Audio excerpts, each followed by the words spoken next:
Good afternoon, everybody. I'm Dr. Rob Martinez. I am the superintendent of the Mount Diablo Unified School District, and I'm going to ask for your patience and your grace as we attempt this very first town hall meeting of the Mount Diablo Unified School District on a live stream.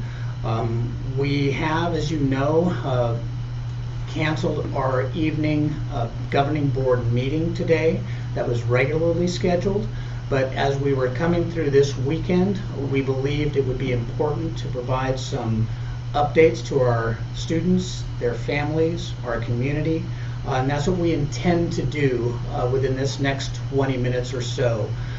We are live streaming again, and we are recording this so it'll be available for others to view.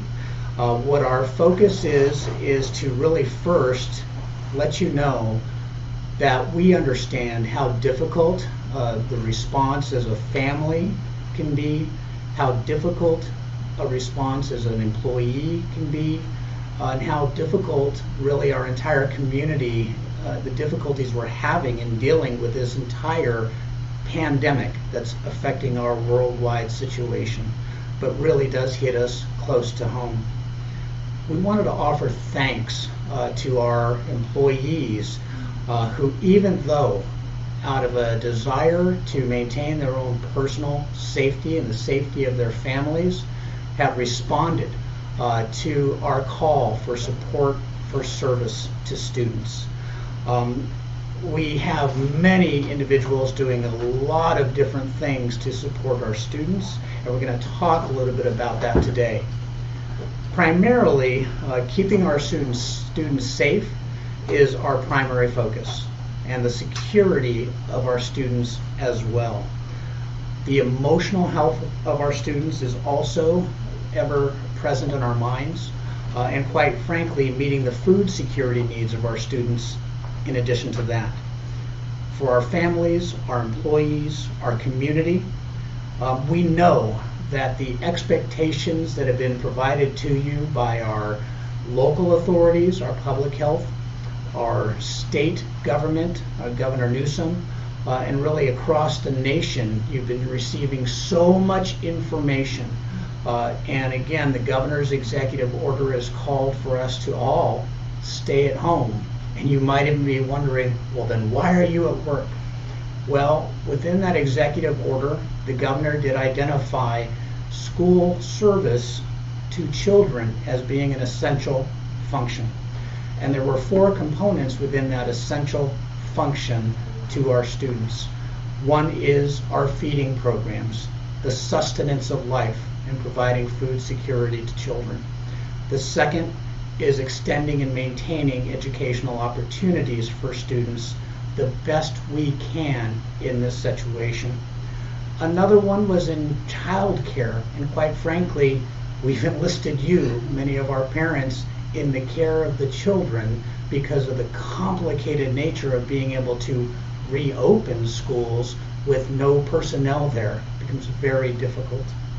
The third is, in essence, returning to the safety of our students for significant supports educationally under IDEA, Individuals with Disabilities Education Act at the federal level, and meeting levels of specific areas of service needs for our children, which we're looking to see if we can do. The other component really is, again, ensuring that our sites are safe, secure, sanitized, cleaned when we have the ability to return, and for those handfuls of employees who are working right now. We know that our government is working on our behalf. We have to believe that. I also know that the local community agencies, our Contra Costa Public Health Services, our many first responders across this county, our medical providers who are doing enormously important work of protecting our community, are also at the foremost of our minds as being essential services.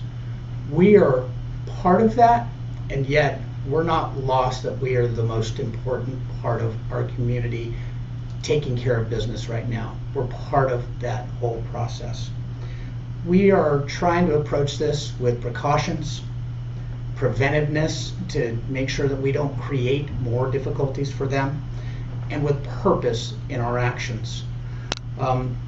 Many people will have different opinions about what we should be doing. We are using the best knowledge we have with the best level of information from our county first responders, our state first responders, the federal government, to ensure that, again, the safety, the security of all of our children within the county are the first things in our mind. Today, we're going to talk about 3 primary areas, and I'm joined by Dominic Maki, our Director of Food and Nutrition in the district. Also joining me are Jennifer Sachs, our Executive Director of Instructional Support, and Melanie Koslow, our Assistant Director of Maintenance and Operations. What we're going to do in these next few minutes is have them each share a little bit about 3 essential areas. One will be on our feeding programs, which again, we're so impressed with the work of our employees, our Teamsters, Dominic's Food and Nutrition Department in meeting many of those needs out there.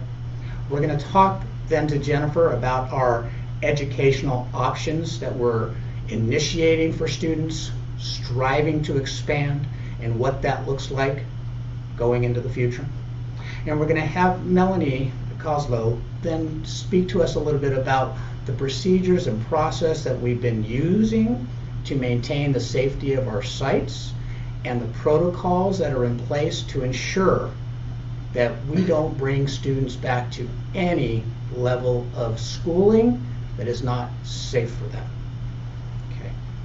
So with that, we're going to turn to Dominic for a little bit, and Dominic's going to share with us a little bit about our feeding programs, some of the structures, some of the systems, the locations, and what we are trying to do. Dominic? Thank you, Dr. Martinez. And I'd like to reiterate what Dr. Martinez had said about our employees. Our food and nutrition services staff are school lunch heroes right now. They're on the front lines serving our kids and our community, and so I can't appreciate them more and appreciate what they're doing for the students and kids in our community. Right now, presently, we started doing a drive-through grab-and-go lunch program, which is actually that day's lunch and the following day breakfast, so we can continue social distancing and supporting that to ensure that families only have to come to our school sites at one one time during that day. The sites right now presently that we're serving at is Cambridge Elementary School, Meadow Homes Elementary School, Ignacio Valley High School, Mount Diablo High School, Foothill Middle School, Riverview Middle School, and Bel Air, Bel Air Elementary School. At those sites, we have, again, I'd like to thank our administrators who have been supporting our department. We've been working collaboratively with the food and nutrition services staff, the administrators, making sure that parents are meeting their needs for their students as we provide meals to them. Presently, right now, we're doing close to 2,000 meals per day. We're still following the guidelines of the United States Department of Agriculture to make sure that all the reimbursable meals is a healthy meal for all our students. We will continue to do this until we've heard otherwise, but this is going to be our process, which is a drive-up, grab-and-go process, and we're trying to work on other means of support as we keep moving into the weeks as we're going through this unprecedented time. So presently right now, as I had said, we do close to 2,000 meals per day. We will continue to do that and continue to look for more services that we can provide our students and their families to make sure that, as the USDA had said to all school districts, that we want to ensure that good nutrition is continued during this unprecedented time during the COVID-19 crisis. So presently right now, I think that's about right now. But we will continue and update. You may look on the Food and Nutrition Services website. We have information there, as well as I know we have on the district website. And one last thing before I forget, we are also, as a school district, engaging into the community. So presently we started today working in collaboration with the City of Concord. We are providing meals to seniors that is coming from our Loma Vista Adult Center. our central kitchen, and we will be providing meals to the community through a system with Meals on Wheels for our seniors, because we know those seniors can't get out right now presently to have access to good quality food. So that's it. Dominic, one clarification that I'd ask at this point is, could you speak to the students that can get food? Is it just our students, or is it any student? Thank you. Yes, it's for all students. We are following the United States Department of Agriculture's summer meal program protocols, which what that is that all students in the community, any children between the ages of 1 and 18 years old, may come up and receive a meal. Great, thank you. What we're doing also is tracking to see if we receive some other questions through this town hall. If we do receive that and questions that we think we can be responsive to that will help our community, we will move forward in providing those answers in the time that we have. If not, I will let you know that I foresee additional town hall meetings like this coming. And just to clarify, we did cancel our governing board meeting today. This meeting is not a replacement for that meeting. Our next regularly scheduled governing board meeting is on Monday, April 13th, 2020. We plan to hold that meeting, albeit there could be some changes to the process for which we hold that meeting in a virtual sense, out of a need to protect everybody and again continue our social distancing. So this meeting is in essence in a process to advise our community, our students, our families, our employees with some of the things that our Mount Diablo Unified School District employees and community are doing. What we want to transition to now is provide again some information about extending and maintaining our educational options. And before I even start, I know that many are wondering, how do we continue education like it was before in this pandemic? And being quite honest, we can't. We do not have the same level of employees gathered together with the students gathered together, where you gain that emotional connectedness at a school level in person. So unfortunately, while we've had to have our students stay home, we don't have that same connectedness to them. But I have said some of the primary focus areas, at least in these first 13 days of not having our students with us, are to connect, engage, and support with our students, their families, in our community. So I'm going to have, again, Jen Sachs, our Director of Instructional Support, share with us about what that means, at least up and through currently April 2nd. April 2nd is the time where we have said we're not having students attend our schools. April 3rd starts the district's spring break officially. So we really have now 8 more school days through April 2nd. And so again, Executive Director Jennifer Sachs is going to share with us a little bit about what that looks like for extending educational options. Thank you, Dr. Martinez. Mount Diablo community, just wanted to share with you that we have embarked on a new way to provide instruction that is something extremely new. It's challenging in some circumstances, but it's also coming across for many of our educators as an innovative way in order to take a look at how we can support our students and our families. I really do want to thank the administrators, the teachers, counselors, nurses, social workers, support staff, itinerant folks that have all been pulling together in order to determine what is this new reality that we are working in, and how do we best support our students and families as they're acting as our instructional leaders at home. The first kind of blush at this, as we kind of started to take a look at it last week, which was to provide online resources and links, different materials and tools to our families and to our students. Teachers were immediately called into action to start communicating by email and whatever other methods that they had, in order to make sure that our students understood that our teachers were still there for them, our counselors were still available, that school was still virtually in session even though we weren't able to see our young ones each and every day. As we moved forward through last week, we had a lot of individuals working behind the scenes, our coaches, our teachers on special assignment, our classroom teachers, our county office that were busily sending us information, links, different thoughts and ideas about how to best set up distance learning in a very, very, very rapid pace. So as those pieces came together, we were communicating with administrators on what the ask was of our teachers. And we worked very closely with our Mount Diablo Educators Association. So a huge thank you to our Medea leadership who quickly came together. And instead of focusing on what we can't control, they really worked with us in order to set up what are the practical, reasonable expectations.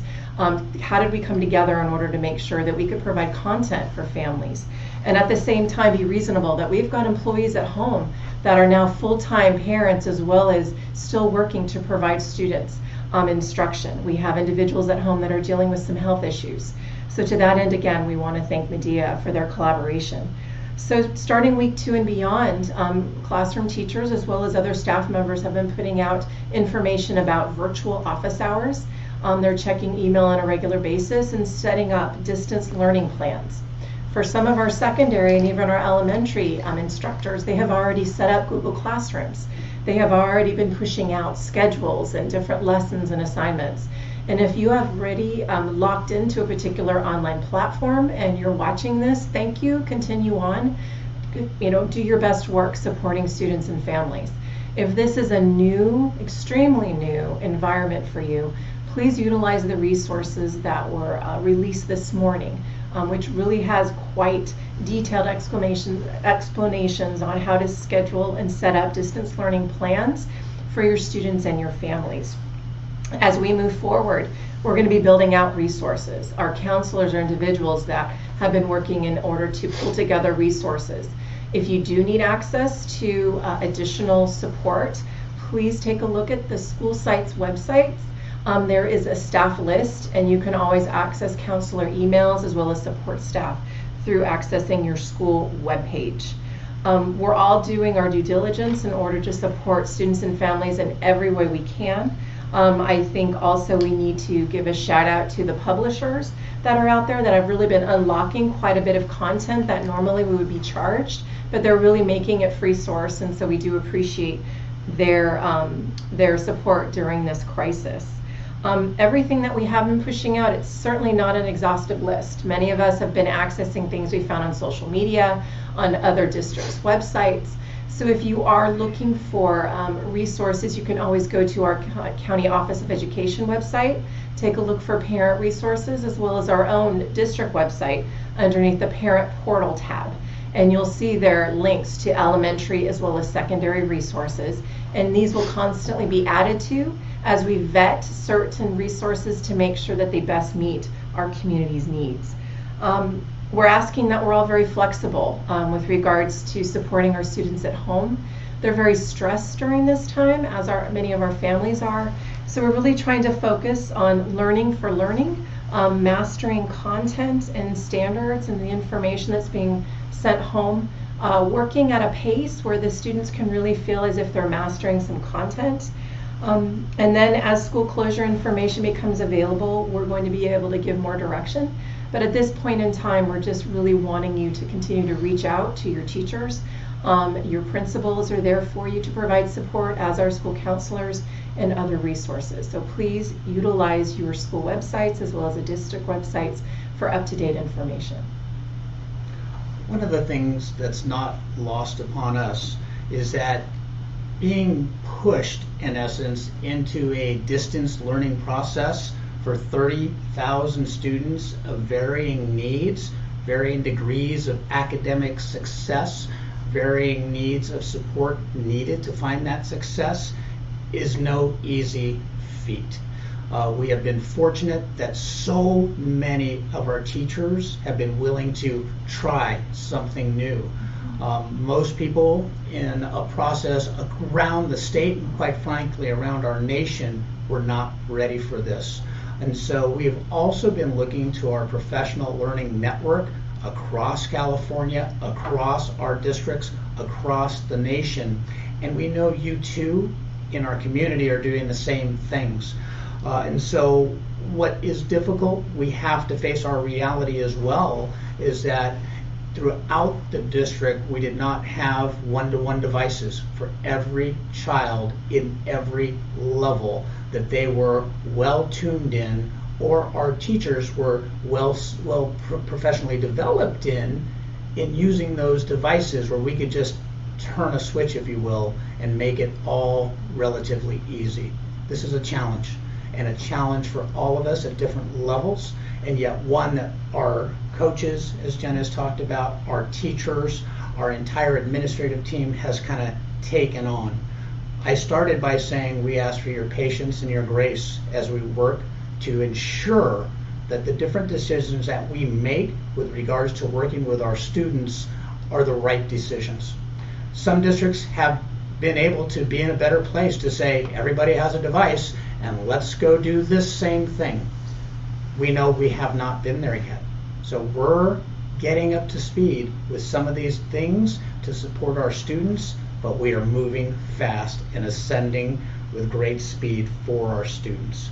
We're going to come back to this in a little bit, but on the issue of devices, what we'll tell you is that our principals have really been the movers on this in working with families to determine who needs a device. Can we get them a device in a safe way? And so please connect directly with your principals if your family for your student still is needing that device. This week, there are a number of different pickup times and opportunities at the school sites. What we wanted to do was make sure that any device that also goes out to your home is cleaned and is working. We need to make sure that they're working so that they can support the students and not become a sign of frustration. So we're looking to do that. We are looking to expand our acquisition of some more devices in the case that we will need to extend out our time for distance learning, which is a true possibility for us. So again, but I'll ask you to look to your principals. There's guidance there that they've already had in processes for picking up devices. We also know that just having a device doesn't mean the continuation of education as we knew it. It's going to be a change, and so we have to help our students acquire skills through distance learning. We have to have our educators acquire skills through distance learning, and we have to have our support team, our CSEA employees, our Teamster employees, our CST employees, Local 1 AXMA. We have to work with those folks to make sure that they are providing service as part of the broader contingency that we have that impacts our students, and we'll be doing that. I'm going to transition now, and then we're going to come back for questions. And so we're going to ask Melanie to share with us a little bit of the work that we've been doing with our custodial teams, where our maintenance of grounds folks are, and our procedures for, again, cleaning and sanitation, and give us an overall scope of how we're doing in these areas.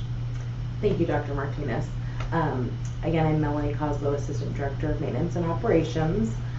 We've definitely been using this time as a big learning or a planning tool, for us, and just to kind of touch on the different departments that we have under our larger realms. So just this more, the custodial staff has been servicing and supporting the food service sites where we are distributing meals to the 9 locations that Dominic earlier mentioned that we are servicing. So we have custodial staff, going to those sites on a daily basis to make sure that we're supporting the kitchen needs and any site need. Just this morning, we started our first small group refresh training with our custodial groups. So to follow the social distancing, we have laid out a schedule so that we'll be meeting with all of our permanent custodians over the next 2 to 2.5 weeks in small groups. So we just had our first 2 trainings this morning, and it was really well. Our custodians are very interested in when they're going to get back to their sites on a permanent basis to be able to clean and disinfect and sanitize so that when school does come back into session, we are ready for our students. So we did a refresher, basically about an hour training refresh. We've reviewed all of the products that we currently use, some additional products that we use for special circumstance, and we really went over what our standard operating procedures were. Those standard operating procedures are listed on the district website, and we have 3 different levels of cleaning. So we have our standard day and evening procedures that are listed, as well as a level 2 and a level 3 cleaning. So while we have no confirmed cases of COVID-19 within the Mount Diablo district, we will be moving forward with a level 3 cleaning of our campuses prior to students' return. So we're just meeting with all of our custodial staff and reviewing that. And they're pretty positive to get back at their sites and start getting the sites ready for students, and also to be there to support the administrators. So that was really a positive thing. One of the things that we're also planning for is our grounds department. We know with the weather that we've had, our site grounds are definitely growing and need to be mowed and weeded and all of the things that come with our grounds department. So we are working on a schedule on how we'll be laying that out, bringing in some of our groups to mow and maintain the facilities. And then as far as our tradespeople, both our building and mechanical trades departments, we're looking at what will be our priority when we start bringing those folks in. Right now they are responding on any utility or need that a site has. We're calling them in as needed, and everyone's been available to help support the district and help support the students. So we look forward to moving forward and being able to support the sites and being ready and prepared when students do return. Thank you, Melanie. And I just want to make sure and reiterate, all of our cleaning protocols are also on our website as well for individuals if they'd like to take a look at that. So we've had some concerns that, at what level of cleaning does that mean? So we decided to put those out there for individuals to review. One of the big questions that I'm sure people have right now is, will our students return on April 13th, 2020? We don't know for certain. We don't know for certain. Each day we're receiving updates from the governor's office, from the California Department of Education, Tony Thurman's office, from our county public health office, from our Contra Costa County Office of Education, and in essence every day I'm on several different conference meetings, speaking to our local superintendents, speaking to state personnel. And while I'd love to tell you we're coming back, the realities is that we have to face what's happening again globally in our entire state of California. And again, many of the medical reports, well, I'm a doctor, I'm not a medical doctor, but the reports come back in that the coronavirus is continuing to expand. We're seeing more cases than we have on any given day. And that's a real concern for issues of social distancing and the potential impact to, as folks have been saying, lower the curve. Our medical personnel is a primary concern right now, that we, by hopefully taking steps to slow the curve, that we don't overwhelm completely our medical personnel. And so we're being very thoughtful about that, being very aware of that, which again, I understand creates much anxiety for us.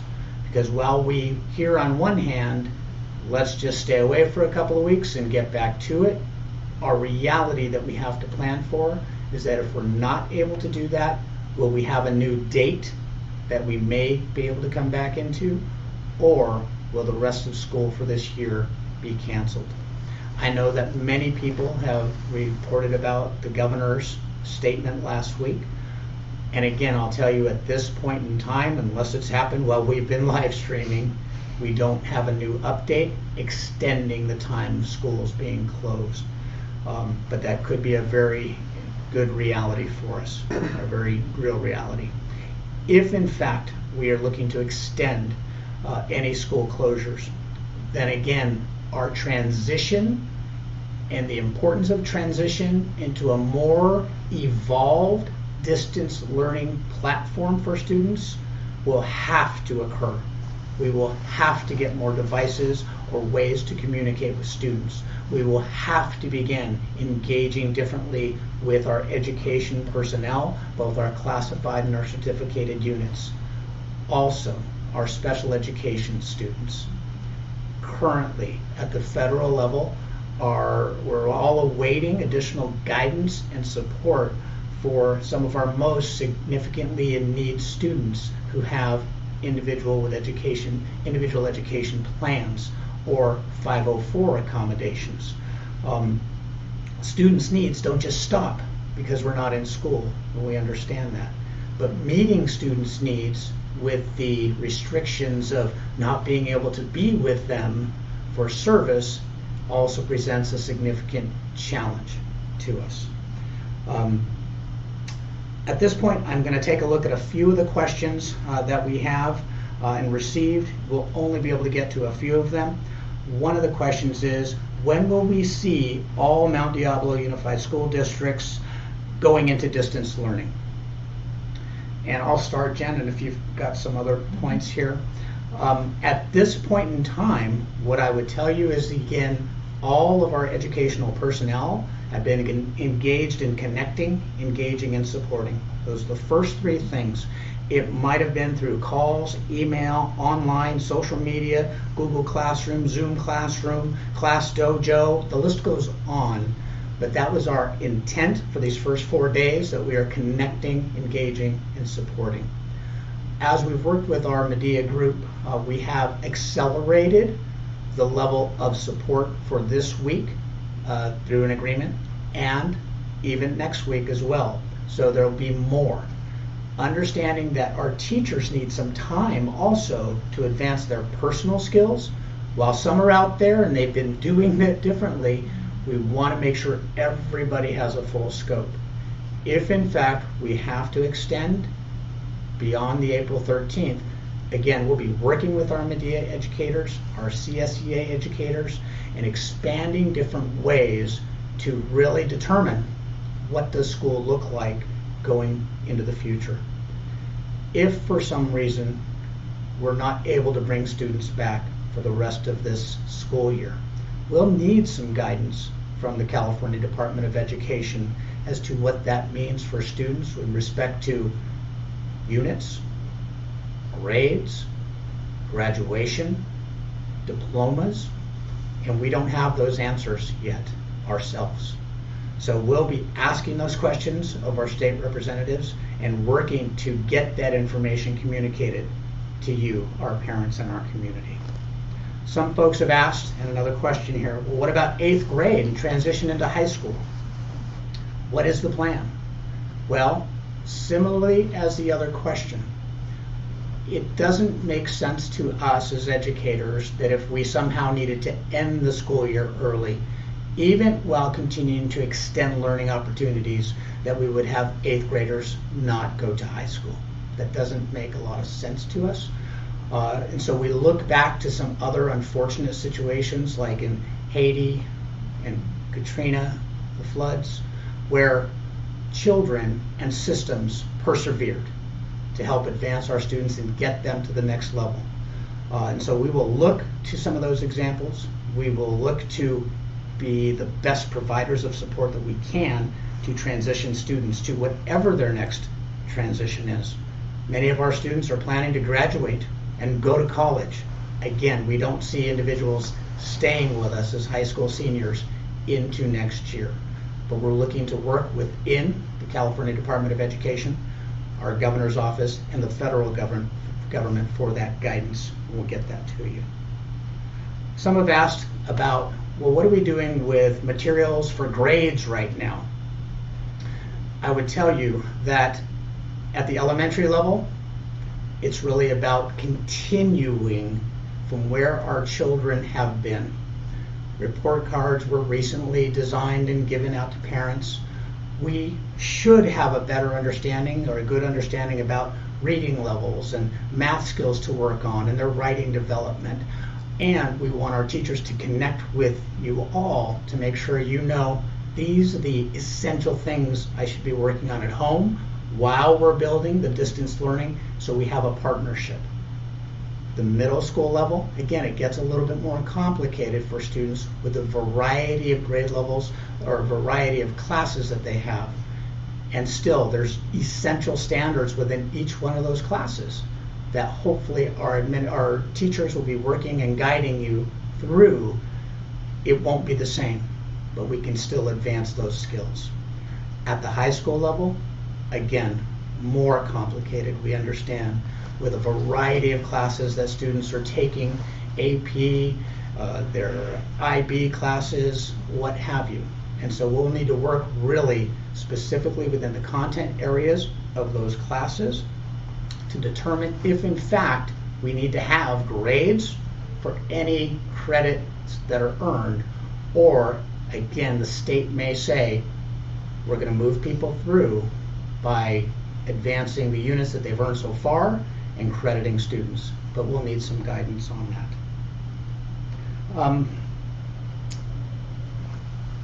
Any other points that you'd like to make at this point, Jen? No, I would just like to let the students know, if they happen to be watching, that your teachers and your classroom staff, the assistants, the office managers, your principals miss you terribly. Absolutely. The highlight of the administrator's day as we've been visiting sites during the lunchtime is actually seeing you in the cars as you pull up and you get your curbside lunch. And so whenever, this situation ends, and it will end, and you return back to school, you will be seeing some very large smiles on our employees' faces there to greet you, because this is not at all what we thought our spring was going to be in Mount Diablo. But it is something where, please note that the school staff, wherever you go to school, they are there for you. They are just an email or a phone call away. And again, they're missing you terribly. Thank you. Some might be asking right now, how will we survive this as an educational system? And I like to remind people that I believe it's because of the commitments that we make, the passion that we have to deliver education, the dedication that's across all of our employee associations, and truly the determination and perseverance that we will get through this by providing the best educational instruction and parameters that we can during this time, and prepared to be better, prepared to deliver more, prepared to support more. And I'll say it is with the resilience in mind that I believe, how could we not survive, quite frankly, because we will thrive through these challenges together by turning to each other and not turning on each other. And I know that sometimes people might say, well, that's just a saying, but again, firsthand, seeing the employees who are giving right now, supporting right now, going above and beyond right now, and you, our parents and community, who are also doing the same thing. That is commitment across this entire community for our students. And I appreciate that and I value that. We hope that our town hall has been informative for our feeding programs, giving you some of our educational instructional programs to extend learning opportunities for students, and giving you a little bit of really the work that's happening. Now, I do want to clarify, some might say we should have every custodian cleaning every room for 24 hours right now for the next 3 weeks until we come back. What's happening is that, again, we're mitigating that with the need to keep people safe, having a well-developed plan to ensure that when our students come back, those places will be clean and sanitized and prepared without any danger for them. So we will continue to do that. We thank you for participating in our first town hall. We may, again, I know we're going to do this again. We will look for feedback. We ask again for your patience and grace as we continue through what we're trying to do for all of our students. And please, the last thing, if you know of some families that have not come out for food, that are not getting emails or communicating with principals, we want to hear from them at our school sites so that their students can make sure and be connected to programs of support, and that we can figure out what it is that we can do to help them. So check on your neighbors, check on your family members, ask them to reach out to us. We do have folks who can reach it back, even though many of our folks are at home protecting themselves. So thank you again for tuning in, and we'll see you later.